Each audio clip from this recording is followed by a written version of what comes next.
बहुपद के प्रकार। आज हम लोग पढ़ेंगे बहुपद के प्रकार।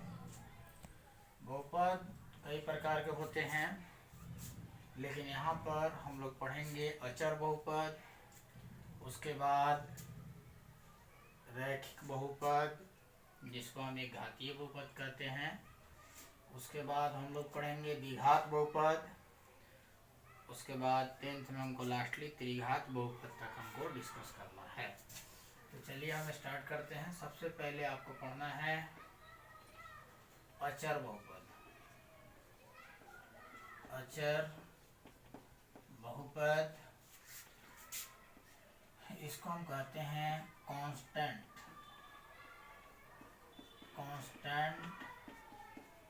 पॉलिनोमियल। अचर नाम से आपको पता है, अनुभव हो गया होगा। अचर यानी कि अंक, जैसे किसी भी संख्या को 1, 2, 3, 4 कोई भी संख्या को हम अचर बहुपद कहेंगे। इसमें अचर में चर होता है, जैसे x का पावर 0 आपको पहले वीडियो में बताए थे कि 1 होता है, तो फिर 2x के पावर 0 2 और x के पावर 0 1, 2 1 जा 2 यानी 2 हो जाएगा।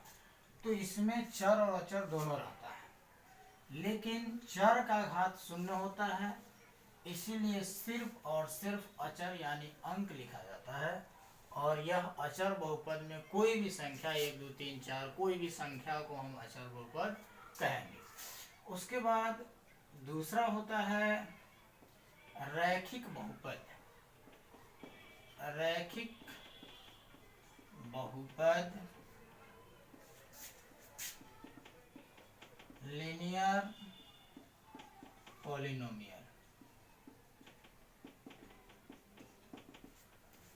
रैखिक बहुपद लीनियर पॉलिनोमियल, इसमें जो होता है, इसमें चर का घात जो होता है वह 1 होता है।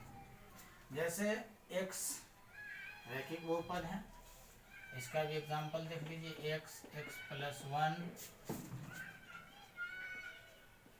x plus 2, 3x minus 5, 2x plus 3, y plus 1, या फिर भी y ओनली y लिख दीजिए, z लिख दीजिए, कोई सा भी वेरिएबल लिख दीजिए। इसको चर बहुपद भी कहेंगे, रैखिक बहुपद भी कहेंगे और एक घातीय बहुपद भी कहेंगे। रैखिक बहुपद का डेफिनेशन होता है जनरली एक चर में वैसा बहुपद, एक चर में वैसा व्यंजक जिसमें चर का घात अधिकतम घात 1 हो। अगर 1 से ज्यादा होगा तो वह रैखिक बहुपद नहीं होगा, और 1 के अलावा अगर घात 0 हो जाता है चर का तो वह अचर बहुपद होगा। 0 घात वाले बहुपद को अचर बहुपद कहते हैं, 1 घात वाले बहुपद को रैखिक बहुपद कहते हैं। 0 घात वाले बहुपद को अचर बहुपद और 1 घात वाले बहुपद को हम रैखिक बहुपद कहते हैं।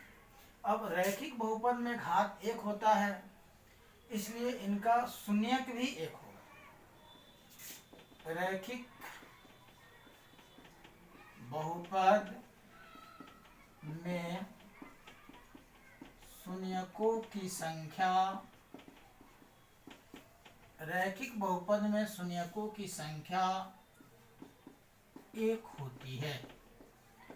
1 होती है।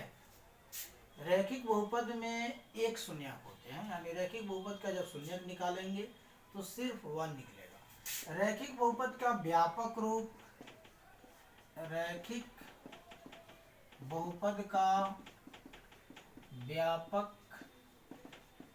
रूप स्टैंडर्ड फॉर्म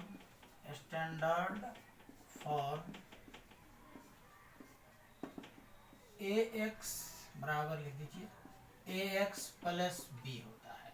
इसका फॉर्म होता है, यानी a और b कांस्टेंट है, लेकिन x क्या है, चर है, यानी a b अचर है, अंक है, जहां a does not equal to 0, ये 0 नहीं होना चाहिए। अगर a 0 होता है तो 0 से x में गुना होगा तो x को भी 0 बना देगा। अब जब x को, इस टर्म को 0 बना दिया तो b बचा, और b आपको बताया थे कि अचर है, तो b जब अचर है, x खत्म हो गया, तो यह कौन बहुपद हो गया? रैखिक तो हुआ नहीं, चला गया अचर बहुपद में। इसीलिए a 0 नहीं होना चाहिए। यदि b 0 होता है तो चलेगा, लेकिन a 0 नहीं होना चाहिए, जहां a does not equal to 0। रैखिक बहुपद में शून्यकों की संख्या 1 होगी। अब रैखिक बहुपद का ग्राफ क्या होगा? रैखिक बहुपद का ग्राफ सरल रेखा होती है। सरल रेखा होती है। सरल रेखा जैसे देखिए डायग्राम में, ये हमने एक्सिस बनाया, x x dash y y dash, x x dash x axis y axis, ये ऑक्स है, इसमें कोई ग्राफ नहीं है, लेकिन एक सीधी रेखा होगी। इनके अलावा ये वाला लाइन, इस तरह का लाइन इनका ग्राफ में आता है। दूसरा भी चित्र आप ड्रॉ कर सकते हैं, ऐसे आप खींच दीजिए। ये जो तीसरी लाइन है, ये दो लाइन है, मान लीजिए इनको, ये वाला लाइन इसका ग्राफ है। x x dash y y dash, ये एक्सिस है, और ये जो लाइन आपको दिख रही है, इसमें जो ये लाइन दिख रही है, ये इसका ग्राफ है। सरल रेखा, सीधा रेखा, इसका एक ग्राफ होता है। अब अभी हम लोग डिस्कस किए हैं कि रैखिक बहुपद में शून्यकों की संख्या 1 होती है ना। तो अब शून्यक क्या है, इसकी चर्चा हम लोग करेंगे। यहाँ पर आपको बता रहे हैं शून्यक क्या है। किसी बहुपद में चर का मान ही बहुपद का शून्यक कहलाता है। जैसे चर x y z जो यूज करते हैं हम लोग, उसको चर कहते हैं, और उन्हीं का वैल्यू आपका शून्यक कहलाएगी। जैसे देख लीजिए, हम रैखिक बहुपद का शून्यक निकालते हैं। जैसे क्वेश्चन ले लेते हैं, 3x माइनस 6, ऐसे आप जनरली पूरा लिखिए, बहुपद 3x माइनस 5 का शून्यक ज्ञात करें। जैसे ये बहुपद है, ये रैखिक बहुपद है, आप जानते हैं कि ये रैखिक बहुपद है, इसका शून्यक हमको निकालना है। इस बहुपद के सहायता से हमको x का मान निकालना है। शून्यक निकालने का मतलब होता है x का मान निकालना। तो ये x का मान ही तो उसका शून्यक कहलाता है, और आपको इस अध्याय में बहुपद का शून्यक निकालना डिस्कस करना है। तो आपको पहले बता दिए कि बहुपद में चर का जो मान होगा वह बहुपद का शून्यक कहलाएगा। जैसे 3x माइनस 5 का हमको शून्यक निकालना है, तो सबसे पहले लिखेंगे माना कि 3x माइनस 5 बराबर 0। ये बहुपद जो होता है, इनका शून्यक निकालने के लिए आपको 0 के बराबर मानना पड़ता है। जैसे इक्वेशन में बदल जाता है, और 0 के बराबर मानना, यानी 0 शून्यक नहीं है, शून्यक और शून्य में अंतर है। शून्य तो ओनली शून्य हो गया, लेकिन शून्यक का मतलब होता है चर का मान। लेकिन शून्यक निकालने के लिए उस बहुपद को आपको शून्य के बराबर मान लेना होगा। जब हम शून्य के बराबर मान लिए, तो अब क्या करेंगे, 3x, ये माइनस में 5 है, तो दूसरे साइड में भेजेंगे, प्लस हो जाएगा।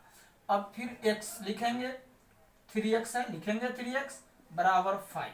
अब यहाँ पर देखते हैं कि वही चीज सिमिलर लिखा गया है, यहाँ पर इंप्लाइज का चिन्ह दे सकते हैं। अब 3 और x एक साथ है, यह दोनों का दोनों गुना में है, डॉट प्रोडक्ट के साथ जुड़ा हुआ है। तो यहाँ गुना से जब हटेगा तो दूसरे साइड में भागा में जाएगा, और भाग का मतलब होता है बटा, भाग का मतलब होता है बटा, बस यही आपका शून्यक हो गया। x बराबर 5/3, बहुपद 3x माइनस 5 का शून्यक हो गया।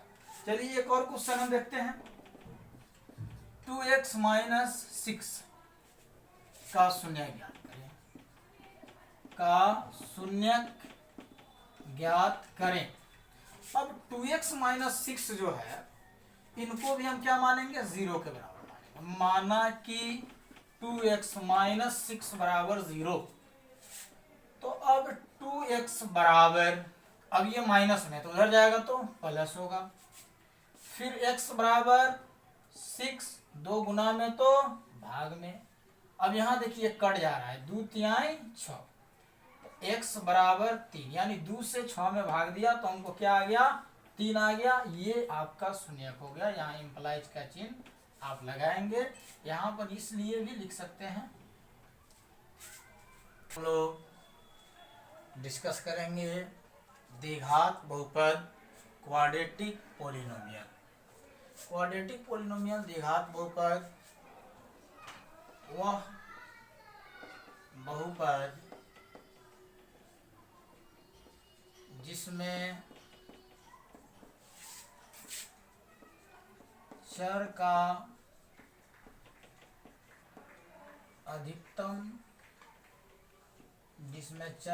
अधिकतम घात 2 हो। 2 से ज्यादा नहीं होना चाहिए, इससे कम भी नहीं होना चाहिए। वह बहुपद जिसमें चर का अधिकतम घात 2 हो द्विघात बहुपद कहलाएगी। द्विघात बहुपद कहलाएगी। वह बहुपद जिसमें चर का अधिकतम घात 2 हो द्विघात बहुपद कहलाएगी। जैसे द्विघात बहुपद 2x² माइनस 3x प्लस 5, यहाँ पावर 2 है, यहाँ 1 है। अगर सिर्फ ये रहता तो अचर बहुपद होता, ये दोनों रहता तो रैखिक होता, लेकिन तीनों आ गया तो ये अधिकतम घात से ही बहुपद का नाम दिया जाता है। इसमें घात 1 भी है, घात 0 भी है, घात 2 भी है, लेकिन अधिकतम घात 2 है, इसलिए इस बहुपद का नाम होगा द्विघात बहुपद। उसके बाद x² प्लस 5 लिख दें, 3x² माइनस 2x लिख दें, 5y प्लस 2y² प्लस 3 लिख दें। सिर्फ अधिकतम घात, बहुपद का अधिकतम घात 2 होना चाहिए। 2 घात वाले बहुपद को द्विघात बहुपद कहते हैं। जैसे 2x² minus 3x plus 5x² plus 5, 3x² minus 2x, 5y plus 2y² plus 3, ये भी है द्विघात बहुपद है। 3 टर्म है इसमें, y² x², फिर ऐसे लिख सकते हैं x² माइनस 3 लिख सकते हैं। ये सब क्या है, बहुपद है। और बहुपद में द्विघात बहुपद है, इसलिए कि इन सभी का अधिकतम घात 2 है, इसलिए इनको हम द्विघात बहुपद कहेंगे। अब हम जानते हैं द्विघात बहुपद का व्यापक रूप क्या होता है। द्विघात बहुपद का व्यापक रूप, या इनको मानक रूप भी आप कहिए, स्टैंडर्ड फॉर्म कहिए ना, स्टैंडर्ड फॉर्म। लिखने का फॉर्म जो होगा वह होगा ax² plus bx plus c, ax² plus bx plus c, जहां a b c अचर होगा, a b c अचर होगा, a b अचर, b b अचर, c अचर, अंक होगा, कोई ना कोई अंक होगा। लेकिन a अंक होगा लेकिन 0 नहीं होगा। जहां a b c अचर होगा और a does not equal to 0 होगा, यानी a 0 के बराबर नहीं होगा। यहाँ होगा लिखे हैं लेकिन बराबर लिखकर काटे हैं, मतलब बराबर नहीं होगा। a अगर 0 हो गया तो x² वाली टर्म गायब, तो बच गया bx प्लस c, और जिसमें x हो, लीनियर हो, वह लीनियर पावर 1 है, वह लीनियर हो जाएगा, रैखिक बहुपद हो जाएगा, द्विघात बहुपद नहीं बचेगा। इसीलिए a 0 नहीं होना चाहिए। अगर a 0 होगा तो वह द्विघात बहुपद नहीं होगा। देखिए यहाँ सब में, देखिए x² सब में है, पावर 2 सब में है, पावर 2 अगर नहीं रहे तो वह द्विघात बहुपद नहीं होगा।